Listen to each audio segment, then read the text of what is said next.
दिखता रहता है। महाराज उन्हें लगा कि मेरी पत्नी ने मेरे लिए रस्सी लटका रखी है कि कहीं द्वार बंद हुआ रात में तो फिर मैं रस्सी से चढ़कर आ जाऊंगा। और लटका हुआ था सर्प, सांप को पकड़ करके चढ़ गए, दीवार फांद करके पहुंच गए पत्नी के पास। अब पत्नी ने देखा ये तो रात को आ गए। और जब जाकर के तुलसीदास जी ने कह दिया महाराज मैं तो तुम्हारे बिना एक दिन भी नहीं रह सकता, चला आया।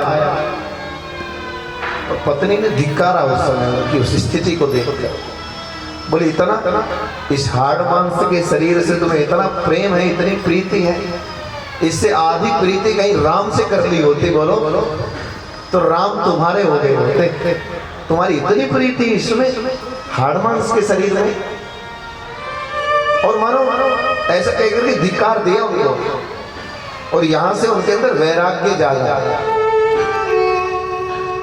और जब वैराग्य जागता है ना तब व्यक्ति उधर से संबंध हटा करके फिर संसार के मालिक से संबंध जोड़ता है।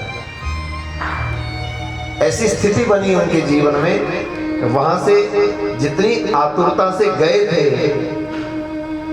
उतनी आतुरता से वापस दौड़ पड़े, पिछले पैर लौट गए वहां से।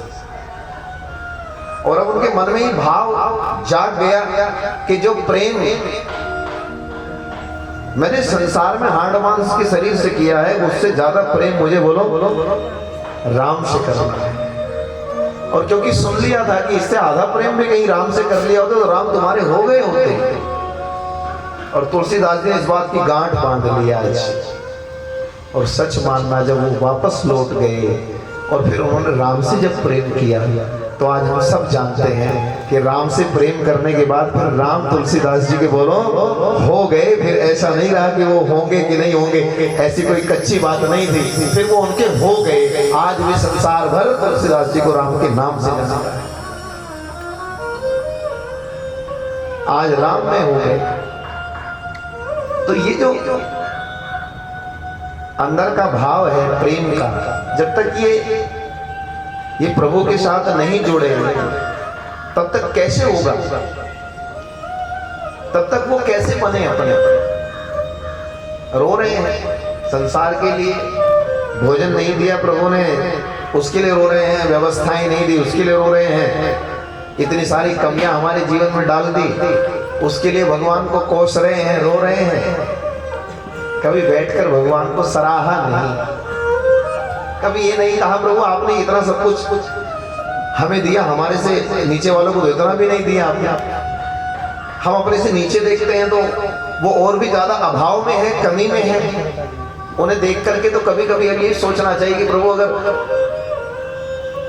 इतनी तो कृपा की आपने, इनसे ज्यादा दिया हमें, इतनी तो कृपा की आपने, हमें देने वाला बनाया, हमें लेने वाला बोलो हमें लेने वाला नहीं बनाया। विचार करके देखिए, धन्यवाद करने का अगर अवसर हम चाहते हैं तो कितने अवसर हैं हमारे पास प्रभु का धन्यवाद करने के लिए। कितनी कृपा है उनकी जिस पर हम धन्यवाद कर सकते हैं। लेकिन हमें तो बोलो हमें तो केवल भगवान में बोलो जब हम कमियां देखने पर आ जाए तो फिर कमियां ही दिखती हैं। फिर यही दिखेगा लो ये हमसे ज्यादा उन पर ये है, ये सारी चीजें हमसे ज्यादा बढ़िया है उनके पास। प्रभु हमें बना ही रहे थे तो थोड़ा सा ऐसा बना देते, बना ही रहे थे तो थोड़ा वैसा कर देते, कृपा कर ही रहे थे तो बस एक ही नंबर से तो रह गए, एक नंबर और जुड़वा देते उसमें। नहीं, ये तो गोविंद जान जाए। ये भाव अभाव कुभाव स्वभाव, ये सारी स्थितियां जीवन की कर्मों पर आधारित है, हम सब जानते हैं। मैंने एक व्यक्ति ऐसा नहीं देखा अभी तक जो ये कहे कि मैंने नहीं किया, मैंने इसलिए मुझे इसका फल भोगना पड़ रहा है। हर कोई यही कहेगा आज तक मैंने अपनी होश संभाली जब से, तब से मैंने आज तक किसी का दिल बोलो तुम भी यही कहोगे सारे के सारे, प्रेम से कह दो। अच्छा सच बात है, सब ऐसे ही है। आज तक किसी का दिल नहीं दुखाया, हाथ खड़ा कर दो जरा। आज नहीं करोगे ना, पकड़े गए। अब से पहले तो कहते रहते। कितने लोगों को सुनता, आज तक हमने किसी का दिल नहीं दुखाया, आज तक किसी को कुछ कष्ट नहीं दिया, आज तक कुछ नहीं, फिर भी हमारे साथ ऐसा क्यों? कितने भोले भाले हैं हम लोग, कर लेते हैं और भूल जाते हैं, करके भी भूल जाते हैं। महाराज इसलिए कहा ठीक है, संसार में संबंध जुड़ा रहेगा।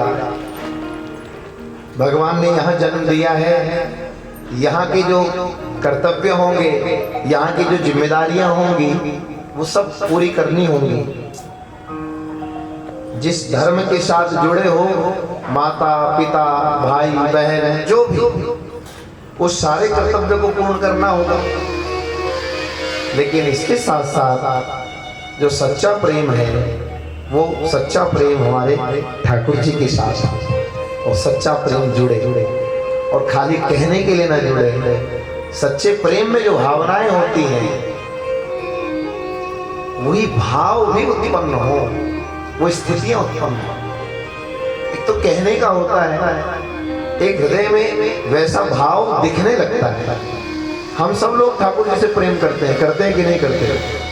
प्रेम से कह दो। सब लोग बोलते हैं कि हम सब ठाकुर जी से प्रेम करते हैं, पर आप जानते हैं जब सच में प्रेम जुड़ता है अंदर से, तो फिर सपने भी बोलो किसके आते हैं? सपने भी उसी के आते हैं फिर जिससे प्रेम करते हैं। जब सच्चा प्रेम उनके साथ जुड़ा करता है, फिर सपने में भी वही आते हैं, उठते भी वही याद रहते हैं और सोते भी वही याद रहते हैं। जिससे हम प्रेम करते हैं उसे याद करने की जरूरत नहीं पड़ती। बोलो, वो तो अपने आप ही हमें हमेशा याद रहता है। ये स्वभाव है, प्रेम की प्रवृत्ति है ये। इसलिए हमारा जो सच्चा प्रेम है, जो हमारा सच्चा भाव है, वो हमारे गोविंद के साथ जुड़े, भगवान के साथ जुड़े। और इसी के लिए कथा है, भागवत इसलिए है कि भगवान के साथ में सच्चा प्रेम जुड़ जाएगा। उनके साथ में सच्चा प्रेम जुड़ गया तो संसार के सुख दुख हमें प्रभावित नहीं करते। न संसार के सुखों से प्रभावित होते हैं, न दुखों से प्रभावित होते हैं। हर समय हमारा आनंद में रहता है। क्यों? क्योंकि हमारा जीवन गोविंद के साथ जुड़ गया, तो हमारा हर पल आनंद में अपने आप होता चला जाएगा। वैसी स्थिति बनती चली जाएगी। इसलिए कहा कि जब ये स्थिति बने तो वो फिर भगवान अपने आप हमें अपना बना ही लेते हैं। और फिर जहां जहां जैसा सत्संग हो, जैसे भगवान की कथा का भाव हो, वो श्रवण भी अपने आप करा ही दिया करते हैं। इसीलिए कृपा हुई, धीरे धीरे बहती बहती ये कथा यहाँ गणपति धाम देवालय तक पहुंच गई। और महाराज न जाने कब से भाव थे हृदय में कि यहाँ गणपति धाम के स्थान पर भी भगवान की पावन कथा का गान होगा। और जब मन में आश होती है तो आज नहीं तो कल भगवान उसको बोलो पूरा कर ही देते हैं। जब गोविंद की कृपा हो जाती है तब वो इच्छा पूर्ण हो जाती है। प्रेम से कह दो कि शुरू हो रही है कृष्ण कहानी, शुरू हो रही है कृष्ण कहानी, शुरू हो रही है कृष्ण कहानी, शुरू हो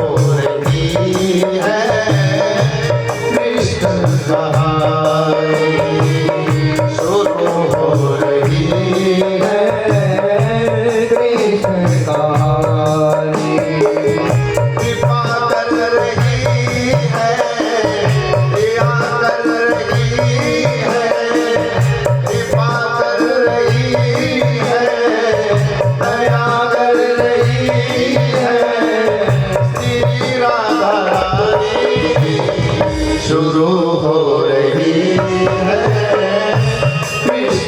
कहानी शुरू हो रही है कृष्ण कहानी।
शुरू हो रही है कृष्ण कहानी शुरू हो रही है कृष्ण कहानी।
शुरू हो रही है कृष्ण कहानी शुरू हो रही है कृष्ण कहानी।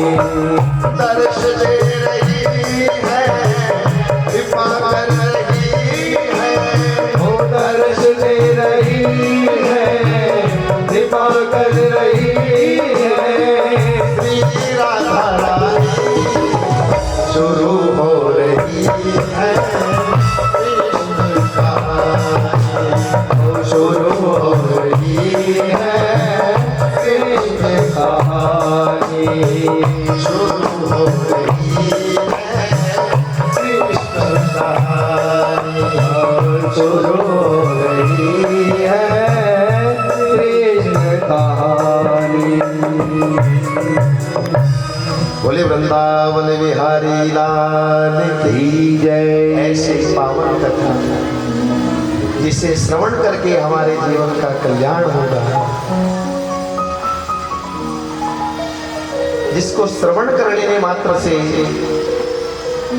जीव को जिसके एक एक अक्षर में यज्ञों के बराबर फल मिलता है, जिस भागवत के एक अक्षर को श्रवण करने पर अश्व में एक यज्ञ के बराबर फल मिलता है, जिस भागवत जी के एक शब्द को सुनने से कपिला नाम की गाय को दान करने का फल प्राप्त होता है, ऐसे भागवत जी को हम श्रवण करने जा रहे हैं। कई बार ऐसा होता है, बहुत सारी दुर्लभ चीजें बड़ी सुलभता से मिल जाती है। किसके कारण? कृपा के कारण। जब कृपा बनी होती ना प्रभु की हमारे ऊपर, तो कृपा के कारण क्या होता है, जो दुर्लभ है वो दुर्लभ नहीं, बड़ी सुलभता मिल जाती है। आप कहीं दर्शन करने जाओ, आपको पता है वहां दर्शन करने जाते हैं तो भैया वहां बड़ी लंबी लाइन रहती है, बड़ी मुश्किल से दर्शन मिलते हैं, बड़ी कठिनता से दर्शन मिलते हैं। लेकिन आप गए और आपको सीधे ही दर्शन मिल गए, सीधे दर्शन करके चले आए। आपको क्या लगे? बोलो। आपको तो लगेगा लो हमें तो ये लोग ऐसे ही कहते रहते हैं, दुर्लभ है, दुर्लभ है, दुर्लभ है। हम तो गए और हम तो सीधे बोलो खुले दर्शन हो, आकर सबको बताया खुले दर्शन हो, तो एकदम दर्शन कर जाए। लेकिन तुम्हें ये पता नहीं है, ये दर्शन खुले सबके लिए, बोलो सबके लिए नहीं है, ये केवल उनके लिए है जिनके ऊपर मेरे प्रभु की वो कृपा बनी हुई है, उन्हें वो सीधे दर्शन हो जाए।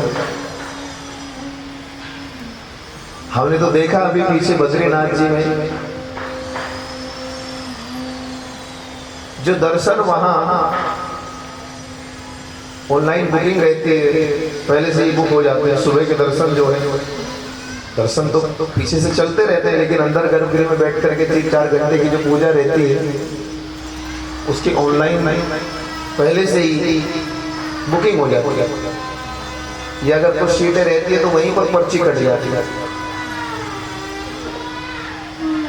और हमने तो ऐसे भक्तों को वहां देखा कि जिन पर खूब कृपा बरस रही थी, जो पर्ची का दर्शन मिलते हैं वो दर्शन बोलो और फ्री में ही मिले, खुले दर्शन हो रहे हैं, कोई पर्ची कटवाने की जरूरत नहीं, कुछ नहीं, सीधे नारायण ने वहां बिठा दिया।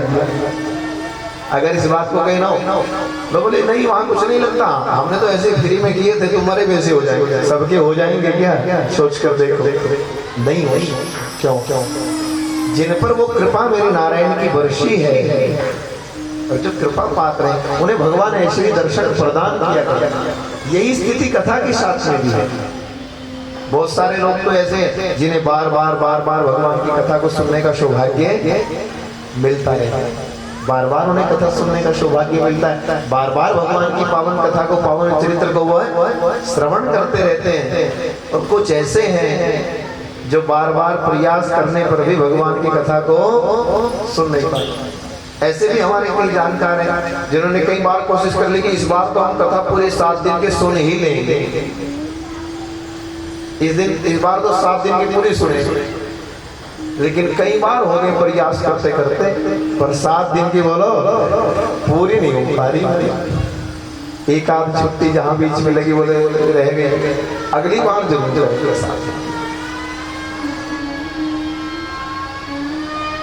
ध्यान रखना, नारायण से ही कहना है। हम ये प्रथम दिवस से बात चर्चा कर देते हैं कि जो भी भाव है वो भगवान को कहकर जाना। ये सामने जो साक्षात भागवत जी के रूप में विराजमान है, इन्हें पुस्तक न समझना, इन्हें खाली ग्रंथ न समझना, ये साक्षात भगवान श्री कृष्ण हैं। क्योंकि जिस समय भगवान दिव्य धाम की ओर जाने लगे तब उद्धव जी ने भगवान के चरणों में जो प्रार्थना की, प्रभु आपके भक्त आपके बिना रह नहीं सकते, तब भगवान श्री कृष्ण और कहीं नहीं भागवत जी में ही प्रवेश कर गए थे। और भगवान ने कहा कि जब भी मेरे भक्त भगवान की इस कथा को श्रवण करेंगे, पढ़ेंगे, जब भी भागवत जी के सम्मुख होंगे, तब तक साक्षात भगवान श्री कृष्ण वैसे ही प्रकट होकर के भक्तों के ऊपर कृपा करते रहेंगे। और आज भी करते हैं और आगे भी ऐसे ही बोलो कृपा बरसती रहेगी। इसलिए निश्चित मान लेना कि ये भागवत जो है ये साक्षात भगवान श्री कृष्ण बैठे हैं, इन्होंने कृपा की तो बार बार हमें ये सुनने का सौभाग्य मिल रहा है। और ये नित्य नूतन नवीन है, ये रोज नई है। भले ही हम इसे रोज सुने, लेकिन फिर भी ये कथा नई है, नवीन है, कुछ न कुछ हमें नया प्रदान करती है। कोई ना कोई एक विशेष संबंध हमारा परमात्मा के चरणों में जोड़ने की कोशिश करती है। बस वो सच्चा प्रेम जुड़ जाए भगवान के चरणों में, यही प्रयास है भगवान की इस कथा का। वो सच्चा संबंध जुड़ गया, समझो मंजिल तक हम बोलो पहुंच गए। वो डोरी पक्की बन जाए और वो डोरी जुड़ी रहे हमेशा भगवान के चरणों में, ऐसी कृपा वर्षे, ऐसा भाव बने, उसी के लिए कथा है।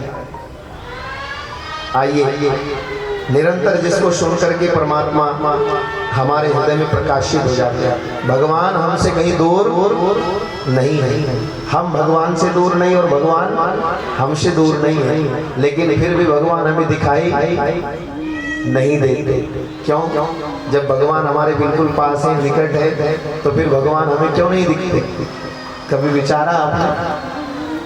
क्योंकि भगवान हमारे इतने निकट हैं, इतने निकट हैं, जैसे आंख में हम स्याही डालते हैं, काजल डालते हैं, तो वो हमारी आंख के बहुत निकट होता है, और आंख के निकट होने के कारण हम अपनी आंख से उसको देख नहीं पाते। ज्यादा निकट वाले को भी आंख से दिखाई नहीं पड़ता, थोड़ी दूरी हो तो दिखता है, ज्यादा निकट आ जाए तो नहीं दिखता। तो ऐसे ही भगवान भी इतने निकट हैं कि सीधे सीधे आंख से नहीं दिखता, तो कोई ना कोई माध्यम बनाना पड़ता है। काजल को देखने के लिए शीशा, दर्पण चाहिए, तब दिखेगा कि हाँ लग गया ठीक से। ऐसे ही भगवान भी इतने निकट हैं, उनको देखने के लिए भी भागवत रूपी दर्पण के सामने जब हम बैठ जाते हैं तो वो दिखाई देने लगते हैं कि भगवान हमसे दूर नहीं है और हम भगवान से दूर। भगवान हमारे निकट हैं, हम भगवान के निकट हैं, ये भागवत जी के सामने बैठने के बाद पता चलेगा। अभी तो हमने बस खाली सुन लिया कि हाँ ठीक है, कह दिया कि हाँ निकट है, तो हमने भी मान लिया हाँ निकट है। अच्छा चलो आप लोग तो मान लेंगे, लेकिन अब से आपसे आगे जो बढ़ेंगे, अब धीरे धीरे आगे आगे बढ़ते जाएंगे तो क्या होगा बोलो? अब जैसे जैसे आगे आगे बढ़ते जाएंगे, आगे वाले जो बच्चे आजकल के हैं, वर्तमान पीढ़ी, वो तो आप उनके कह दोगे कि ऐसा कह दो कि वो ऐसा थोड़ी मान लेंगे। वो कहेंगे कि इसका प्रमाण क्या होगा, उसी प्रमाण के अनुसार तो व्यवस्था बनेगी, जैसी स्थिति होगी उसी अनुसार व्यवस्था बनती जाएगी। इसीलिए खाली कहने से नहीं होगा, उसको अपना अनुभव भी बोलो करना पड़ेगा। जब तक अनुभव नहीं करेंगे तब तक अंदर से विश्वास नहीं हो सकता। इसलिए भागवत जी के सामने स्वयं बैठ करके आप उसको एहसास कीजिए। भागवत जी आपको एहसास कराएंगे कि भगवान आपके बिल्कुल निकट है, आप उनके बिल्कुल पास होने का एहसास करोगे। आपको मालूम पड़ेगा कि भगवान आपके पास है, और फिर आपका व्यवहार भी वैसा ही होगा, वैसा ही बदल जाएगा। और इसीलिए बार बार ये चर्चा भी करते हैं कि भगवान आपके बिल्कुल पास है, ऐसा समझ करके हमेशा व्यवहार करना चाहिए। अच्छा जब कोई अच्छा कार्य करते हैं तब भगवान याद रहते हैं कि नहीं? कोई दान कर रहे हो, कोई पुण्य कर रहे हो, कोई सेवा का काम कर रहे हो, कोई यज्ञ अनुष्ठान का काम कर रहे हो, कोई अच्छा कार्य कर रहे हो, तो ये भाव रहता है कि नहीं कि भगवान हमें देख रहे हैं। और जब पाप कर रहे हैं तब पाप करते समय, किसी की निंदा करते समय, किसी से द्वेष करते समय, तब तो याद नहीं रहता कि अभी भी भगवान हमें देख रहे होंगे। तो इसका मतलब भेद है हमारी सोच में। जब हम चाहते हैं दिखाना भगवान को, तब तो हम सोच लेते हैं कि अब भगवान हमें देख रहे हैं। जब हम नहीं चाहते कि भगवान हमें देखें, तब हम भूल जाते हैं कि अभी भी भगवान हमें देख रहे हैं। भगवान तो हमें दोनों स्थितियों में देख रहे हैं, बस अंतर सिर्फ इतना है कि हमारी सोच में अंतर है। जब हम पाप करते हैं तो भूल जाते हैं अभी भी देख रहे हैं, अच्छा करते हैं तो याद रखते हैं। अगर हम पाप के समय भी याद रखेंगे, करना कुछ नहीं है, केवल याद रखना है हर समय कि अभी भी भगवान हमें देख रहे हैं, बस इतना याद रखेंगे तो सोच लेना कि आधे पाप तो वैसे ही समाप्त हो जाएंगे। क्यों? क्योंकि भगवान याद रहेंगे तो वो पाप होने पाप होने नहीं देंगे। और कष्ट का कारण कोई और नहीं है, कष्ट का कारण सिर्फ कर्म है। और वो पाप कर्म तभी होते हैं जब हम भगवान को भूल जाएंगे, तभी होगी। भागवत जी में सारी चीजें हैं। जिस वैराग्य से श्री तुलसीदास जी महाराज को भगवान राम प्राप्त हो गए, वो वैराग्य भागवत जी में भी भरा हुआ है। क्योंकि यहाँ कहते हैं भाव प्रकाश चिदानंदो, जो स्वयं प्रकाशमान है और प्रकाश रूप चित्त को आनंद से भर देने वाला है, ऐसा भाव प्रकाश चिदानंदो, जो चिदानंद आनंद प्रकाश से भरा हुआ है। गति यस्य दुरत्यया, दुर्गति वालों को भी जो गति प्रदान करते हैं, जैसे धुंधकारी को प्रदान करते हैं। धुंधकारी के पास शरीर तो नहीं था ना, और जिसके पास शरीर नहीं है उसको गति करवाना बड़ा मुश्किल काम होता है।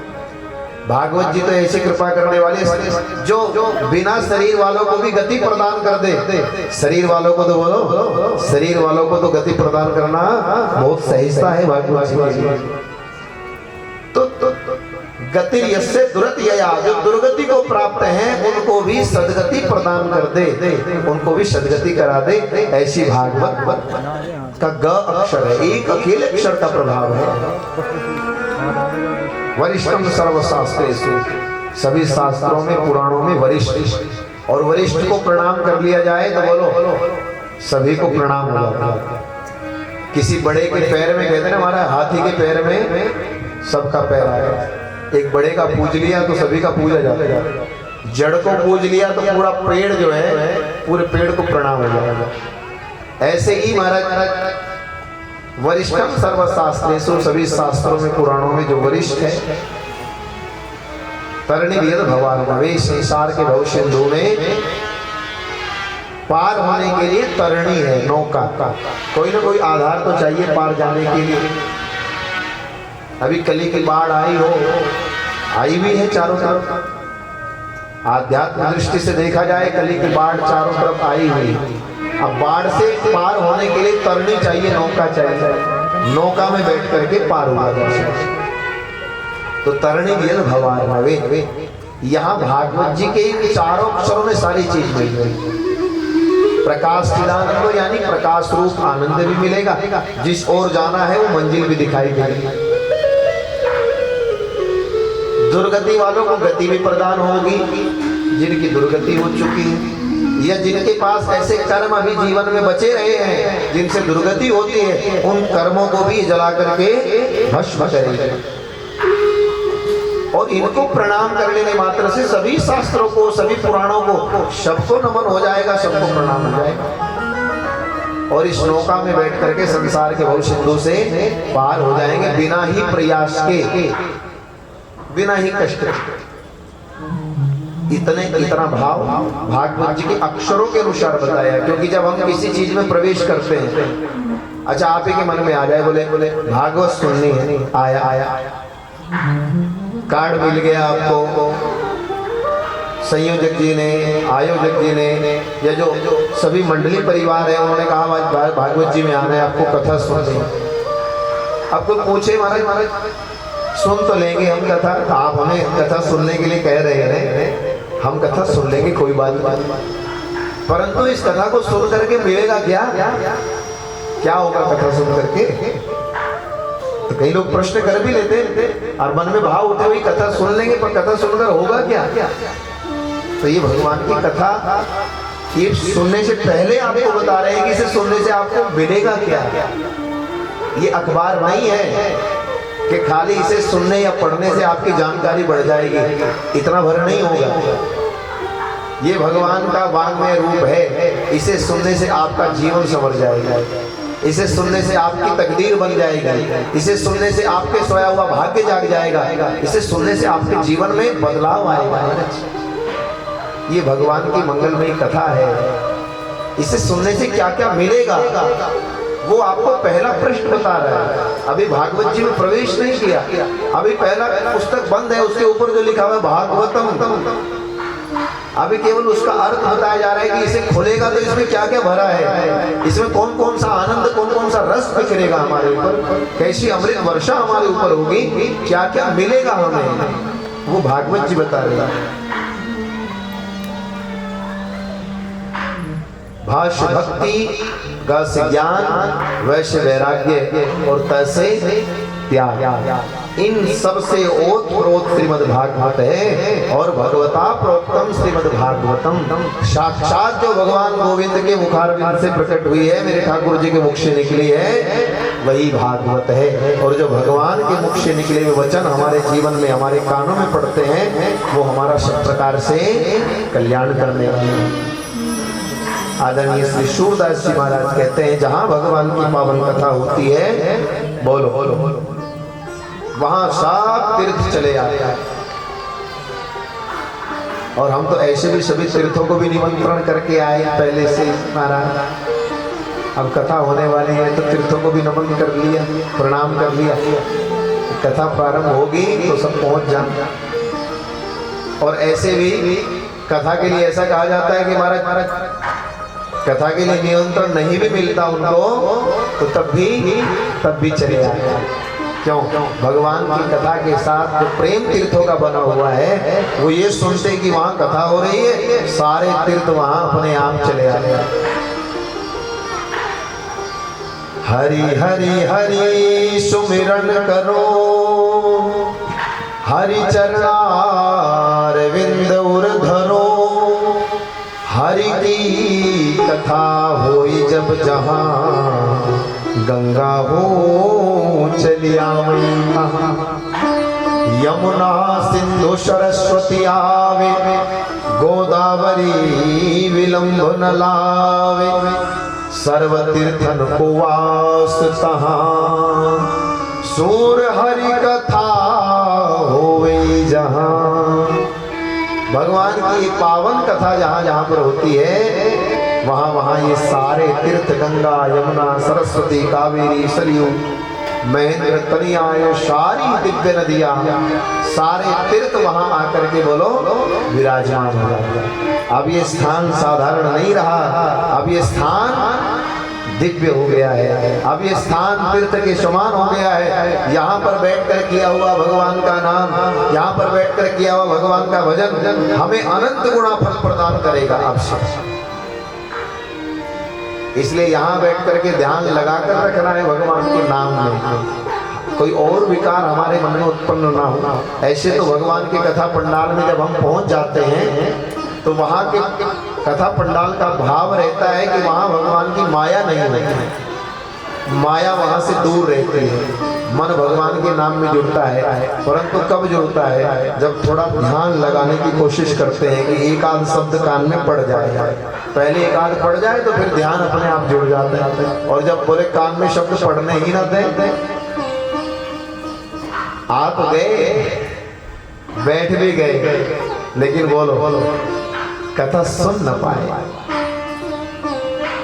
जरूरी नहीं है कि हम चलकर यहाँ तक आ गए और फिर कथा सुन पाए। कोशिश तो रहती है कि वहां पहुंच जाएं, चले जाएं। फिर भी कई बार व्यवधान ऐसे आते हैं महाराज, हमें कथा सुनने नहीं देते। इसलिए ध्यान लगाकर ये रखना है कि कोशिश करनी है कथा सुनी जाए, और सुनी ही नहीं जाए, कथा को बोलो पी जाए। जब हम लोग बाल्यकाल में थे तो हमारे जो गुरुजन थे तो वो हमसे यही कहते थे, जब परीक्षा का समय आता, बोले सब पुस्तकों को घोट कर पी जाओ, पेपर में अच्छे नंबर आने चाहिए, तो सारी किताबें जो है सब बोले घोट कर पी जाओ। तो घोट कर पी जाए क्या? उनको पानी में डाल के घोल ले और पी जाए सच में, तो फिर वो याद हो जाएगी सब। बोलो यही भाव भागवत जी के लिए कहा पीने के लिए, पिबत भागवतम रसमालयम। यहाँ भी कथा को